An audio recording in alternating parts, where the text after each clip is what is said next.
балдарды тарбиялагандачы мындай кандай кылып тарбия бериш керек ошону айтып берсиз, кантип сиз тарбия бердиңиз? Мен ойлойм, балага эң биринчиден туруктуу ата эне керек да. Эмоционалдык, менталдык туруктуулукка ээ болгон ата эне. Ошондуктан эң биринчи милдетибиз ата эне катары бул өзүбүздүн эмоциябызды колго алуу.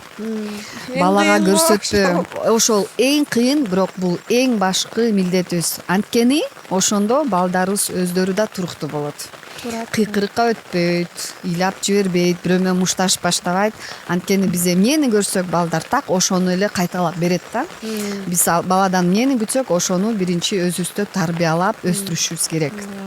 Мен ошого таянып эле ата эне болуп келатам да, кандай акыбалда болбой, өзүмдү колума кармап, эшиктен аттап үйгө кирерден мурун бүт маселени сыртта калтырып, эгер чарчап аткан болсом, урушуп, кыйкырып, эч нерсе дебей эле бир гана сөз: мен азыр чарчап турам, 1 сааттан кийин сүйлөшөбүз деп коем, болду.